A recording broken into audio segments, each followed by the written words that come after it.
আমি এই জন্য এটা সঠিক সময় মনে করি যে আর ভবিষ্যতে কাজ করা সম্ভব হবে না এখানে। আবার পদত্যাগপত্র আপনাদের সামনে হস্তান্তর করছে আমাদের সচিবের কাছে। দায়িত্ব গ্রহণ করেছিলাম 9 সেপ্টেম্বর বাংলাদেশ শিল্পকলা একাডেমির ডিজি পদে। দায়িত্ব গ্রহণ করেছিলাম আনাসের মতো 1,500-এর অধিক শহীদের রক্তের জন্য। আমার একটা দায়িত্ব আছে, সেই দায়িত্ববোধ থেকে, এই দায়িত্ববোধের জন্য আমি আমার থিয়েটার করা বন্ধ করেছি। আমি সবকিছু ছেড়ে দিয়েছিলাম। আমার ব্যক্তিগত জীবন ছিল না, একেবারে 100% সময় ছিল বাংলাদেশ শিল্পকলা একাডেমির জন্য। এবং আমি কাজ করেছি বাংলাদেশ শিল্পকলা একাডেমির সবার আগে সর্বাগ্রে এই নীতি অনুসরণ করে। আমি কোনো জায়গায় কোনো রকম অর্থনৈতিক অনিয়ম করতে বা অনৈতিক কাজ করতে দিতে চাইনি। আমি এই কাজগুলো করেছিলাম যেন আমার ছিল প্রথম শর্ত ছিল যেন সচিবালয় কোনো হস্তক্ষেপ না করে।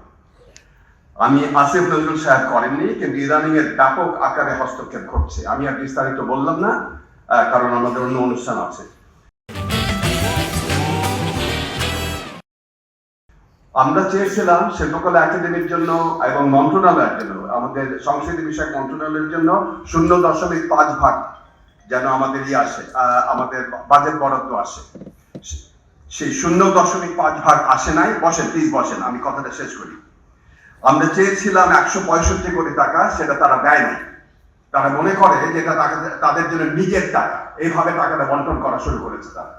এবং আমাদেরকে আমরা যা চেয়েছি সে তার 165 কোটি টাকা ধারে কাছে না, বোধহয় কাছে কুচি 110 কোটি টাকার মতন হবে, যদি আমার আশাটা পূর্ণ হয় সেখানটা। আমি এতদিন কাজ করেছিলাম সমাজে এই মূল নীতি নিয়ে, যে সমাজের কেন্দ্রে শিল্পকলা স্থাপিত হোক, গণমুখী শিল্প চর্চা হোক, উৎসব মুখর বাংলাদেশ হোক এখানে, এবং হাজার নদীর দেশে বাংলাদেশ যেটা, সেখানে যেন হাজার মত পথ ধর্ম বর্ণ সব মিলে একসাথে আমরা কাজ করতে পারি। আমার উদ্দেশ্য ছিল শিল্পকলা একাডেমিতে অর্থনৈতিক স্বচ্ছতা আসুক, প্রশাসনিক শৃঙ্খলা আসুক, আর মূল নীতি অনুসৃত শিল্প চর্চা আমরা যেন করতে পারি।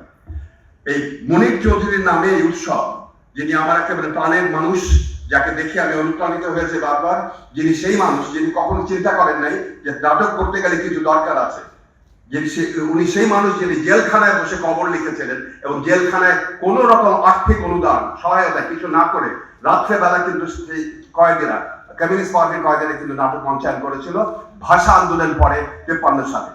আমি এই মনির চৌধুরীর নামে আমি গর্ববোধ করি। এই মনির চৌধুরীর নামে আমি বলতে চাই যে আমার বয়স হয়েছে এখন 70 বছর। বাংলাদেশ শিল্পকলা একাডেমির জন্য আমি যে কাজ করেছি, এখন আর মন্ত্রণালয় 10 বার করে লড়াই করে তাদের জন্য তাদের হাত পা ধরার কোনো আমার জায়গা নাই, দরকারও নাই। আমাদের মন্ত্রণালয়ের মতন চলুক। আমাদের দেশে যে রানাসের মতন, যারা একটু আগে বলে গেলেন যে আমাদের যেন বৈষম্যহীন বাংলাদেশ হয়, তার জন্য সবার আগে দরকার এই মন্ত্রণালয় যত রকম আমাদের কর্মচারীরা আছেন তারা একটু বুঝুক যে এখানে একটা গণ অভ্যুত্থানের পরবর্তী জায়গায় আমরা কাজ করছি। সেইভাবে যদি তারা একটু চিন্তা করে কাজ করেন।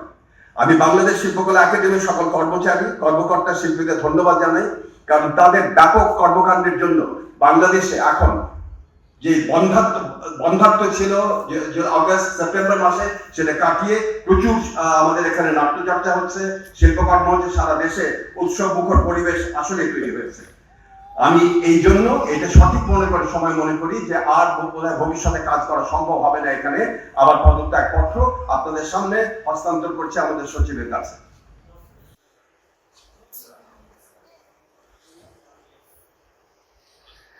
আমার এখন ফিরে যাওয়া দরকার আমার নিজের কাছে।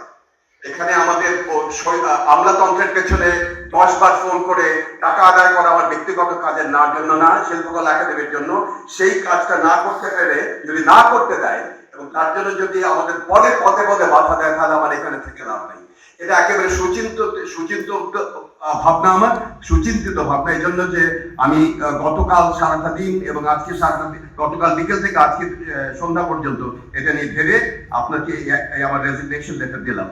এখন যেহেতু আমি রেজিগনেশন লেটার দিয়ে দিয়েছি, আমাকে যে বলতে বাধা দিয়েছিল যে আমরা আদিবাসী কথাটা বলতে পারবো না, আমি এই আজকে বলছি আদিবাসীদের বিরুদ্ধে তাদের আদিবাসী জনগণের দাবি পূর্ণ হোক, তাদের বিরুদ্ধে নির্যাতন বন্ধ হোক, তাদের অধিকার অর্জিত হোক।